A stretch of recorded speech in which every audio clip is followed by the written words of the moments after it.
Hey everyone, how's it going? Welcome to part 34 of the Sea of Stars walkthrough. In this video, we'll be going over the true ending of the game, as well as how to use those flimsy hammers to discover the developer's secret that they put in the game.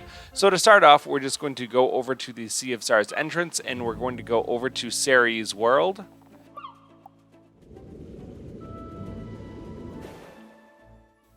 From there, we're just going to go over to the Fleshmancer's lair. Luckily, we have already beaten all of it, and we can skip most of that dungeon. From the Sea of Stars entrance, we just have to go north a little bit until we can land outside of the Fleshmancer's lair. Now, let's take a moment to make sure that we are all properly equipped. We have our ultimate weapons, all of our ultimate armors, all the best accessories, etc., etc. Once you feel prepared, let's head on inside.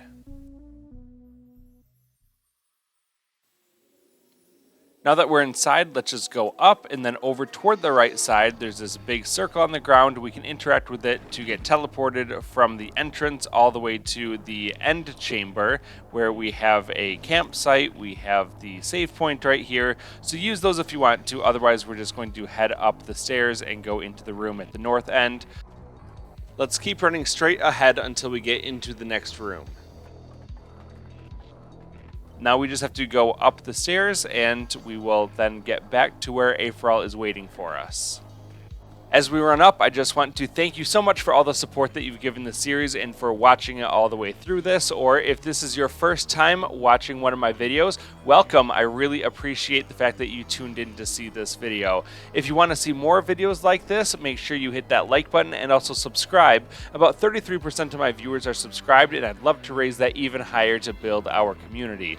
So again, thank you for watching. It's been really fun to make this video series for you. I really hope that you enjoyed it. And with that being said, we're coming up on the end of the staircase, and we're going to run up through the big door, and we'll see a cutscene right before the final boss fight.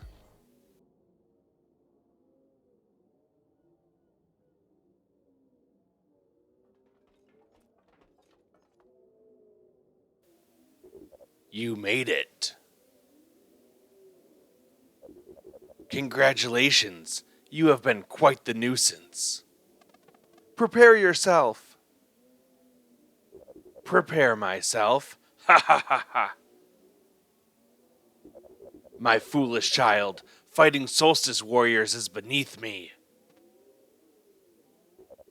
But you did make it all the way here, so I will play by the rules.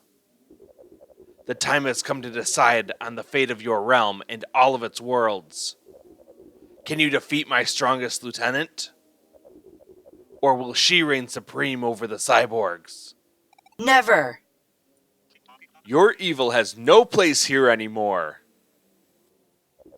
My, haven't we grown boastful? Let the matter be settled then. I call on you, my champion. Hey, you coward! How about fighting your own battles for a change?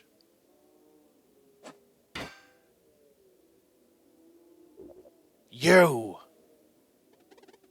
All you do is corrupt everything you touch and make people suffer. I'm kicking you out. You would challenge a god? God? I told you once, you son of a creep, you're nothing but a loser. And so the fool repeats his mistake. There will be no time travel trick saving you this time. Come then, eternal pain awaits.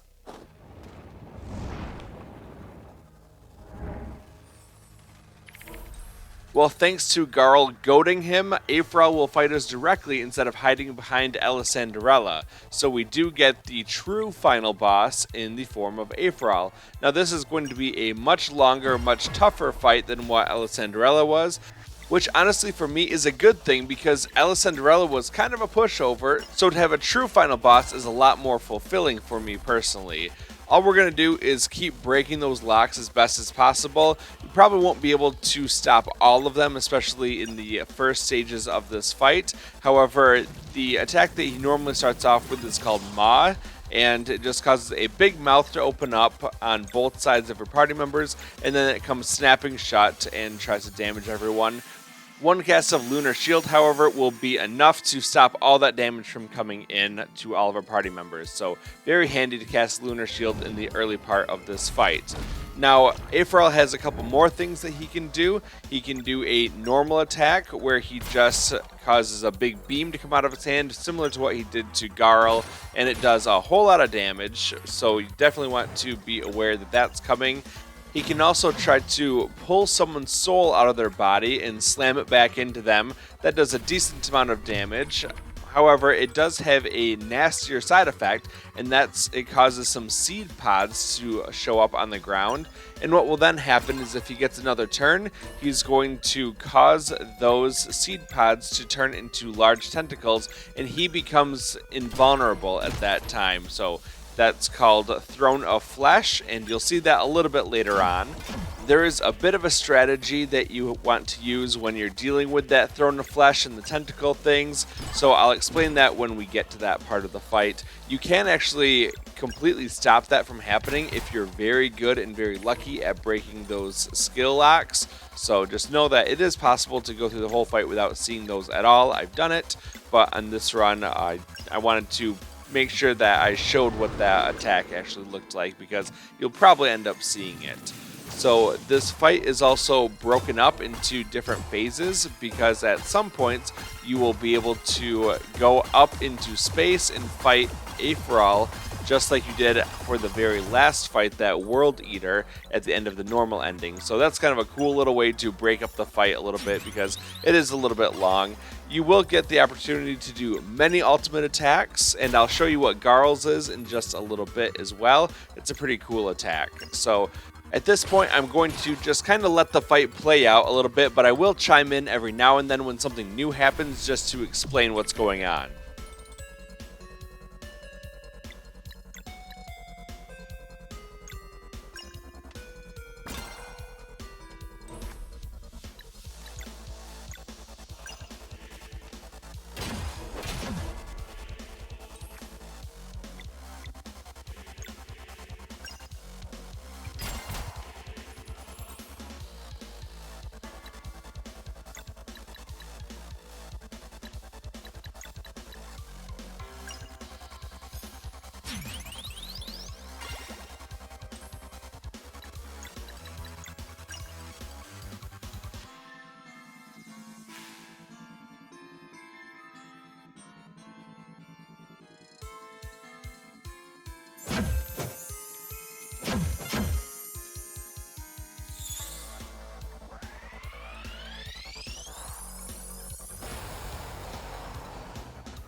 Okay, so when Aphral is charging up a 5 lock attack, he'll be using Maw, but if it's a 6 lock attack, he's going to try to suck the person's soul out, slam it back into them, and that's what causes the seed pods to show up.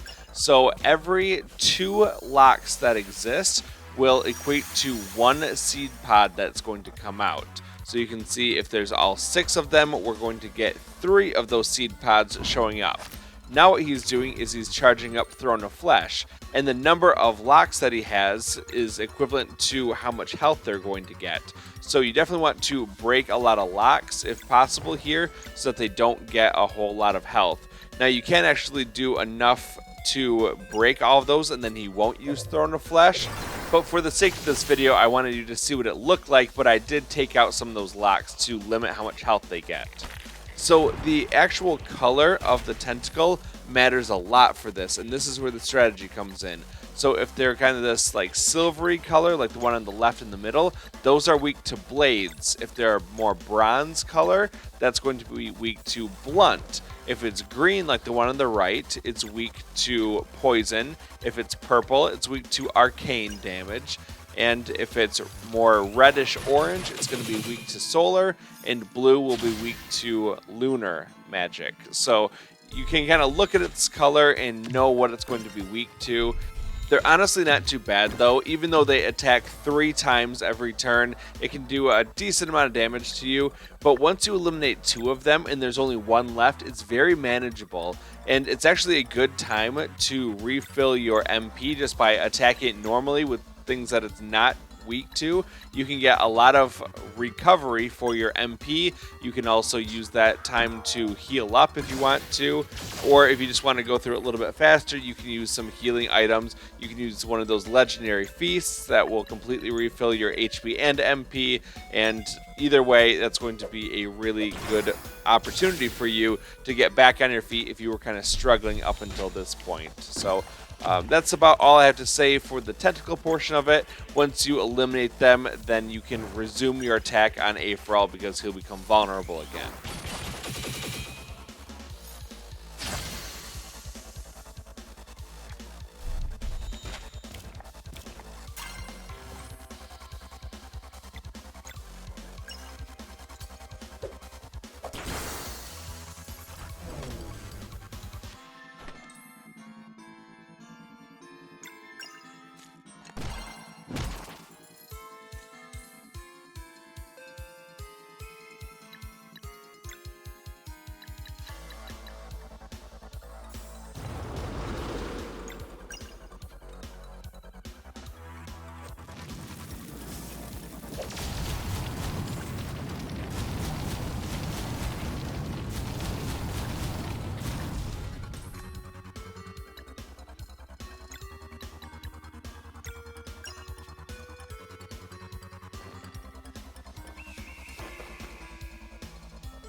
At about the halfway point of the fight, you're going to be transported back up into space, and we're going to fight him just like we fought the World Eater at the end of the normal playthrough.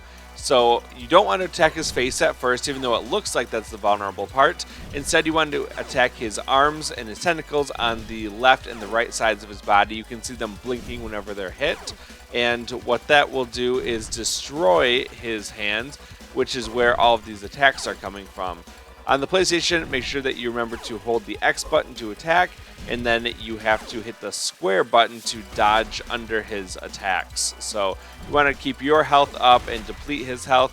You've got to eliminate all of his purple health bar before he really becomes vulnerable, and you deplete that by getting rid of his hands. Once they're all eliminated, then you can attack his face. Just be prepared for him to do a really big attack against you. He's going to charge up this big purple beam and start shooting at you. You want to dodge it by hitting square to go under it. Just go back and forth a few times, and eventually that will run out. And then his hands will respawn, and you just have to complete the process until his teal health bar is all the way gone. So here we go. Let's take out the arms again. Unfortunately, we do have to 2-cycle this one, but you can do it in one if you're pretty speedy. So we'll just get through this little bit again, and then we'll finish him off. Once you beat this form, you'll be transported back to the ground, and the fight will continue.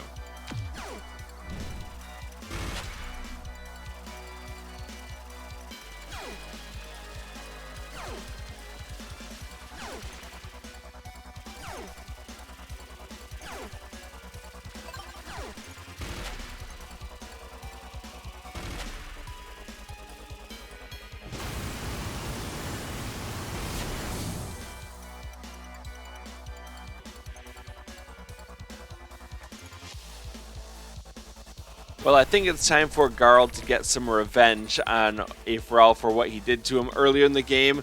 So what we'll do is we will swap in Garl, and then we'll use our ultimate attack to do something called Sleeper's Fury.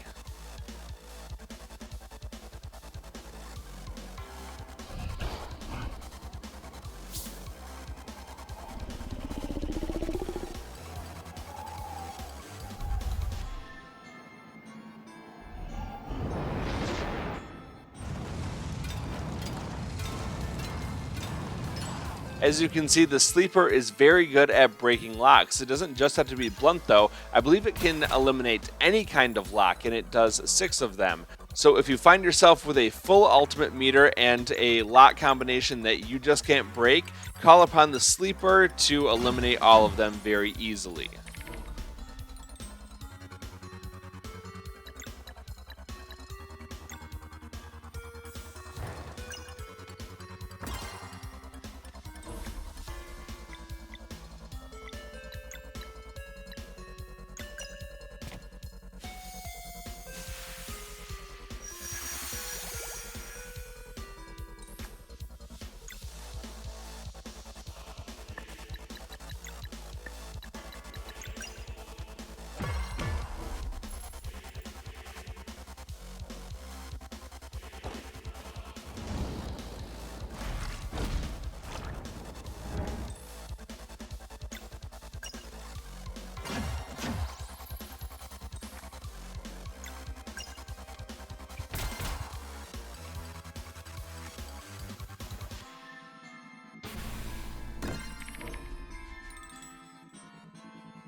So here we have two more tentacles. The one in the middle is blue, that one's weak to lunar magic, and the one on the right is weak to solar magic. I kind of misread this one. I thought that this was the bronzish colored one that would be weak to blunt.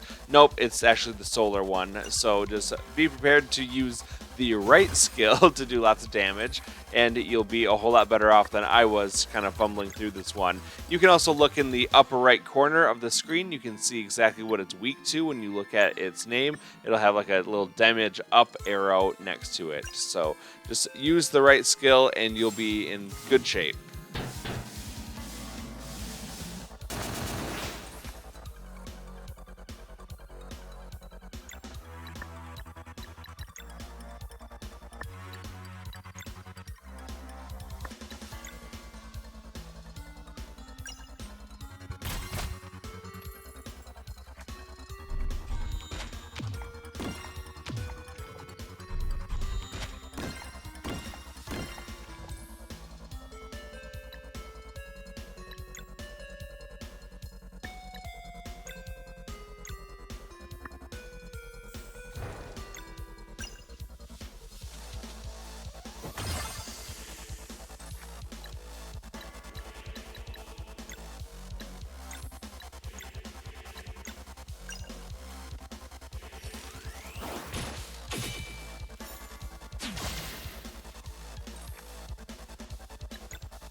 So here we have a purple tentacle and a brown tentacle.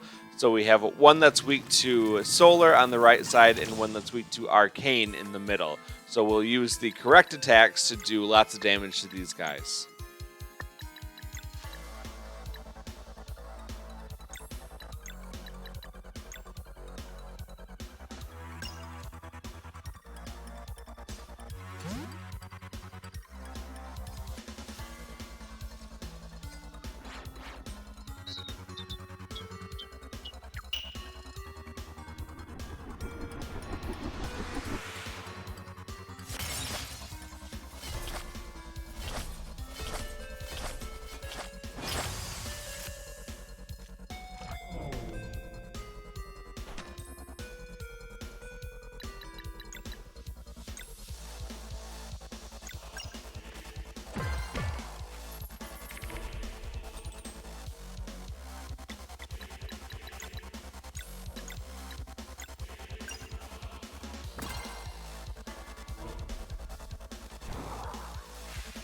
Alright, back up into space we go. Now, this can happen multiple times during a fight. You could only have to fight him in the space once or a couple times, depending on what your damage output looks like. I'm going to focus on the left side first, quickly eliminating those ones, because that side has by far the worst attacks. It has the big yellow spread pinwheel that's kind of hard to dodge, and it has the big wide blue beam that comes at you. The right side just has a couple little balls that shoot out into kind of a helix shape at you, and it has the more of a star-shaped one that kind of floats around. That one's just a whole lot easier to get around. So here we are dodging that big purple beam in the middle again. His hands will respawn. You can see how the attacks from the left side are just way worse. They're way harder to dodge. So definitely focus on that side first. Don't go after the right side of the screen. Go after the left side of the screen first to make your life a whole lot easier during this fight.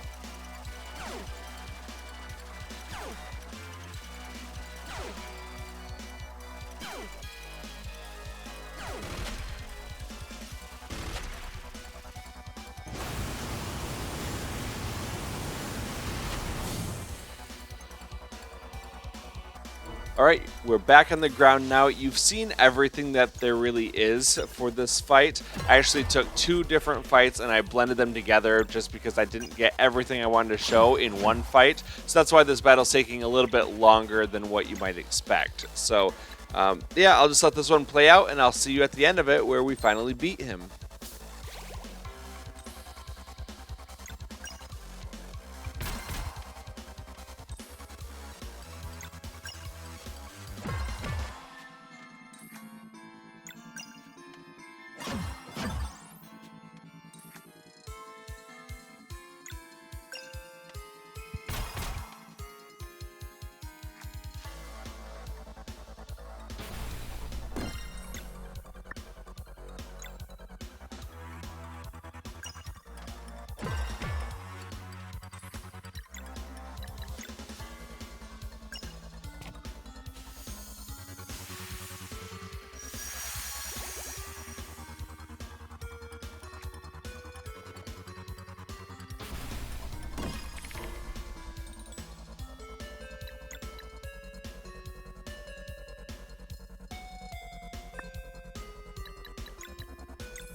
Okay, we've got him on the ropes. Let's use Valere's ultimate attack for Luana's Might Retribution.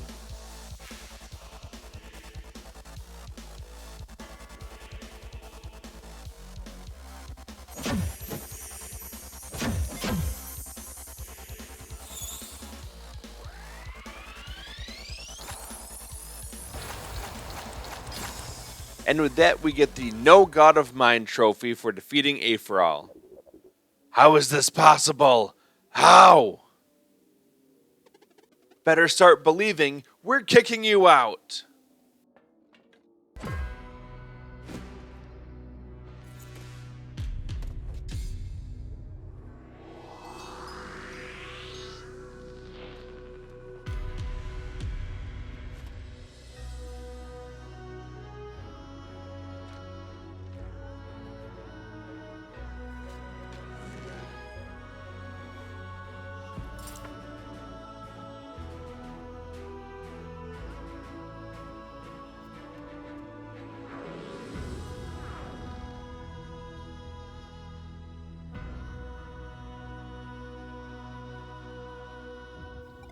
He's really gone! We're free! Hope. It's been so long. Zale. I can feel it too. We have to go right now and face the World Eater. Will you return?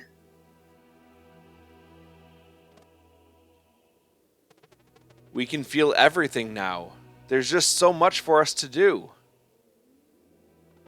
So many worlds. I had no idea.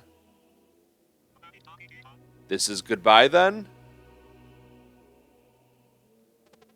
I guess so, Bist. Oh, stop being so dramatic. Just promise you'll visit from time to time, okay? Of course. That's more like it. We'll see you soon, Garl. First I know. You do your Solon and Luana stuff whenever you have to, but you'll always be Zale and Valere to me. Wouldn't want it any other way.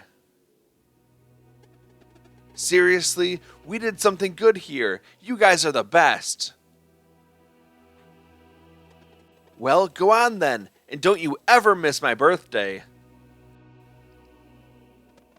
Ha ha ha, you can count on it. Promise? Promise. Well, we should... Wait!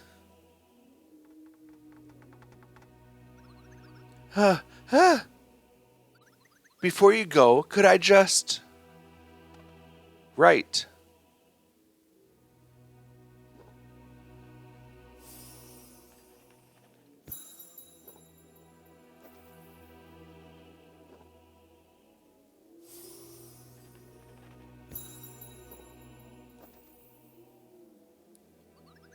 It's been great knowing you. I'll make sure future generations know your story and remember you always. It's been great knowing you as well, Teeks. Please stay safe. It's not about us anymore. You take good care of yourselves and your people, okay? We'll do our best, in your memory. It's time to go, Valere.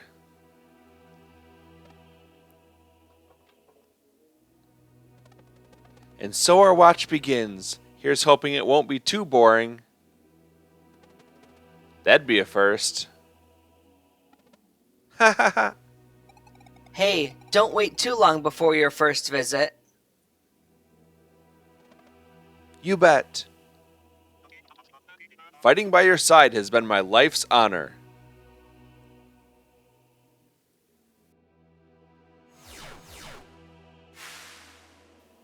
Farewell.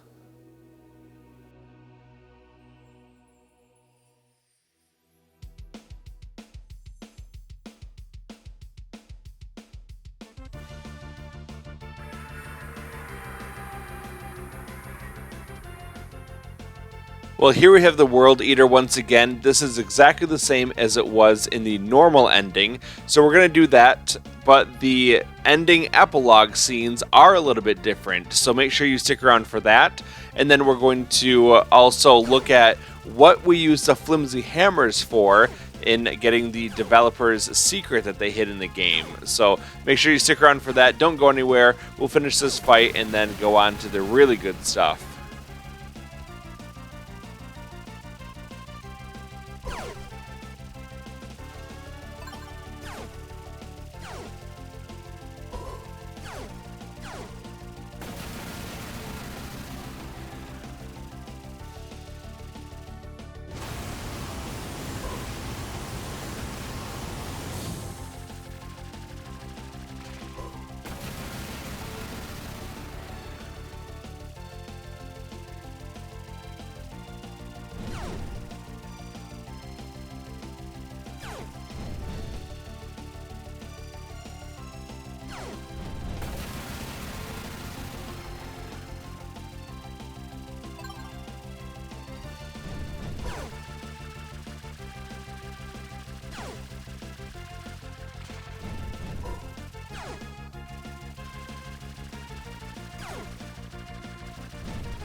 And as the credits roll, remember that you can hold the R1 button and X on the PlayStation controller, and that will super speed all the way through the credits.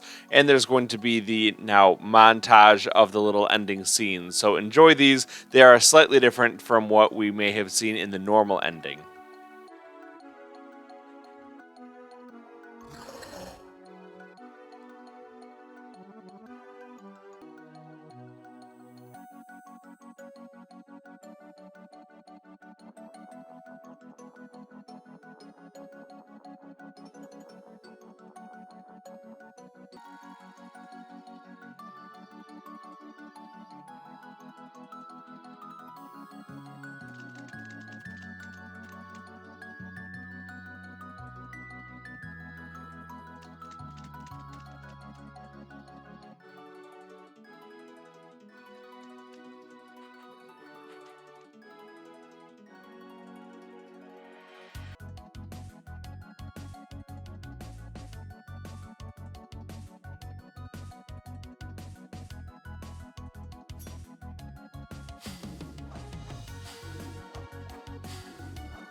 And so we gather each year as they fly by our world on their never-ending watch, and together we remember their story. Hi, Sage? Yes? Is it true they always fly in on the warrior cook's birthday?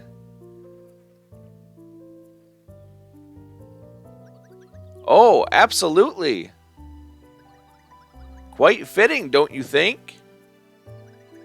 Now run along, everyone. I must check in on the crypt's renovations. Thank you for the story, High Sage.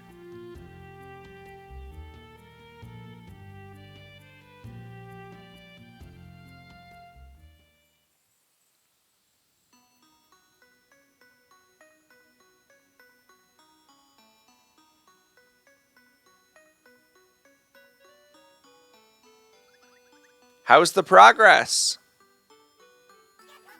Pretty good. I've been thinking about Yamara's notes. You know, about the flood? No worries, I'll make the big window extra thick. Well, do you like the central piece?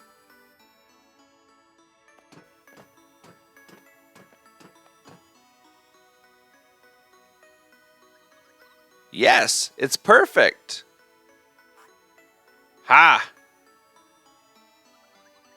You'll be late if you don't leave soon. Oops, yeah, I guess I should head out.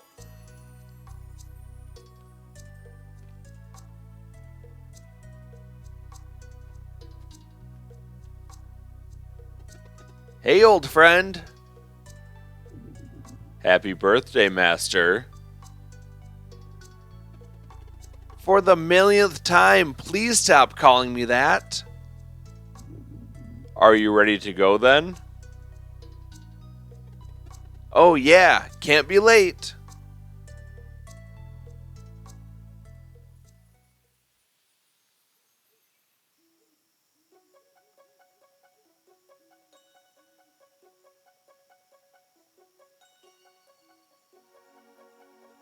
Just right.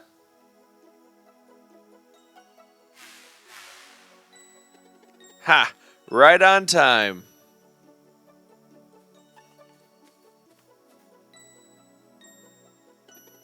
Oh, come on. Don't be shy now.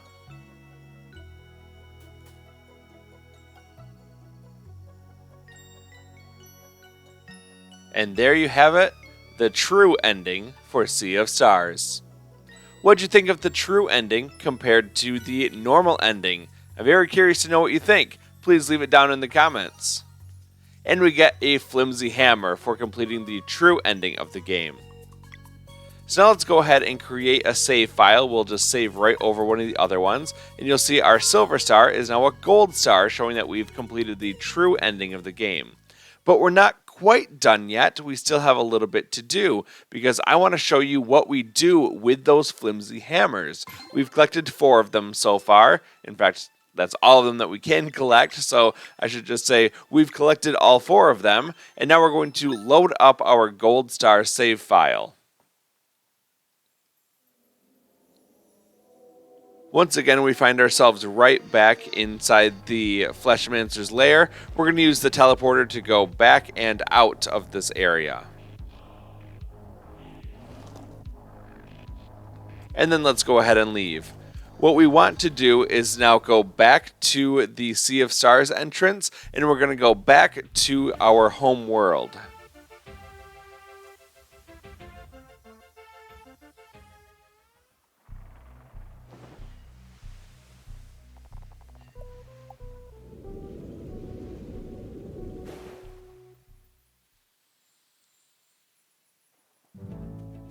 Now let's fly over toward the northeast. We're going up to Settler's Island.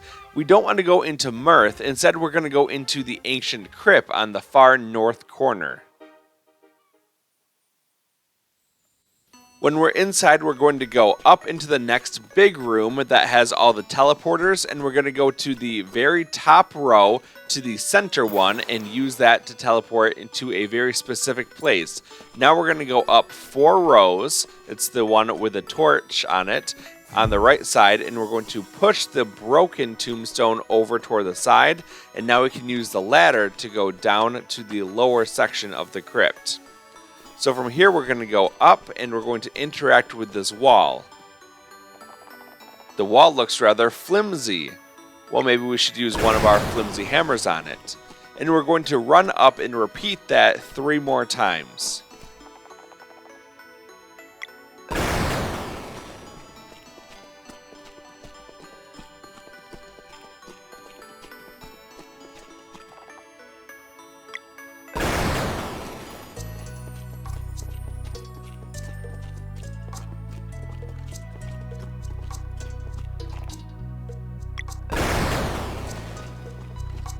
Once you've broken all 4 of those flimsy walls, you'll get to the end of the hallway, and then you'll go toward the left side and into a new room. You'll see a cabinet over on the side. Let's open it up.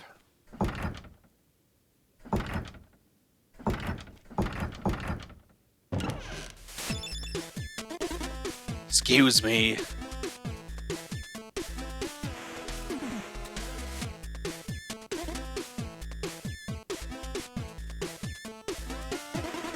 Have we met before?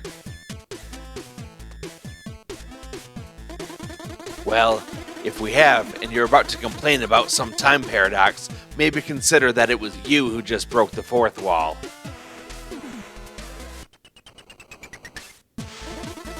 You're probably not getting a raise either, but the cabinet's all yours if you want to knock yourself out.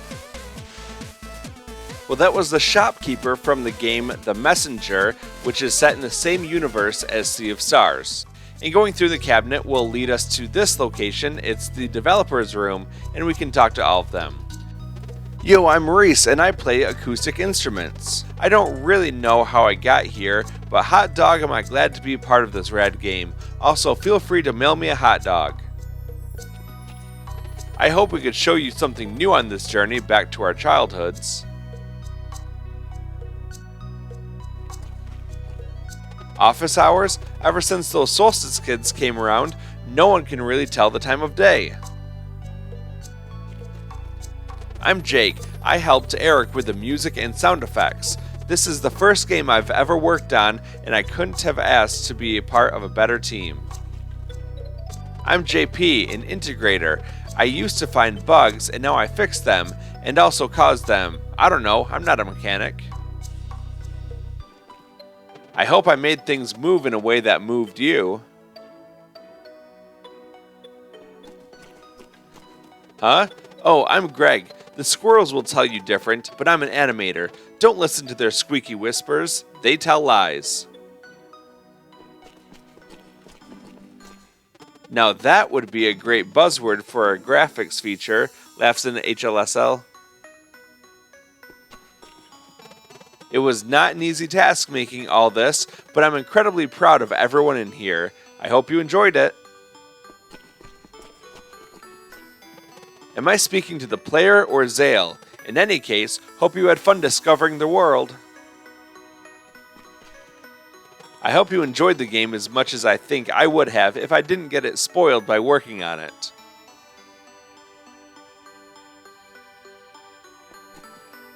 I'm so blessed as a community manager. The Sea of Stars community is simply the best, don't you think?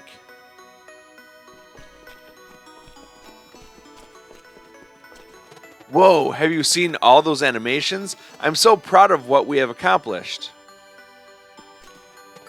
Merci, Thierry. Out of all the characters I helped to create, Conan is my favorite. His mom gets most of the credit, though.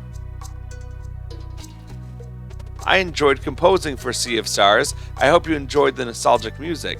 That's Yasunori Mitsuda, the same composer from Chrono Trigger, who collaborated on this game. I'll miss this production, but getting some sleep will be nice. Did you have fun playing? The team worked really hard on making it as good as possible. I'm so proud I got to be a part of this amazing team. It was a really fun journey being a part of this production. I think we ended up with a pretty cool game, do you agree? If you want to pretend the characters are having dance-offs instead of fighting, I give you my official animator permission. This text box should be nudged half a pixel to the left. I'm Olivier from Berserk. I coded mostly under the hood stuff, but I also managed the publishing of the game. If you are playing, it means we did it. Yay! Hope you enjoy it. Around the age of 6, I fell in love with RPGs after playing Final Fantasy I and decided this is what I wanted to do when I grow up. 30 years later, and with the best team ever, my childhood dream has come true. I'm the one finding bugs now that JP is causing them.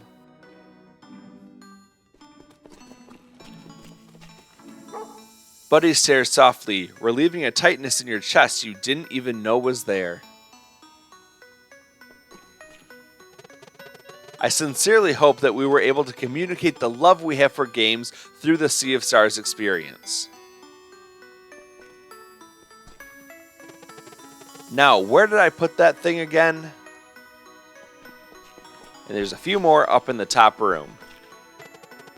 Hey, I animated a few characters, and then I started blowing them up instead. Sorry about all the explosions you took to the face. Hey, I'm Miko. I create the visuals for the environments in our games. Did you enjoy discovering all the vistas? Eric's the name, music and audio design is the game, for the game. It's my own game within the game. This game, in fact. Oh no, help, I'm trapped inside the game. Okay, well that's all for the developer's room. That's the secret that you get for finding all 4 of the Flimsy hammers throughout the game. There's really nothing else to interact with this area, so I'm just going to head on out. And then once we're back in the hallway, we're going to talk to that shopkeeper one more time and see what he has to say. Well, look at you. You've made it to the end. And that's true. We've made it to the end of this episode. Thank you so much for watching. I really appreciate it. If you liked this episode, please leave me a like, comment down below, and also share it with a friend so that they can enjoy it too.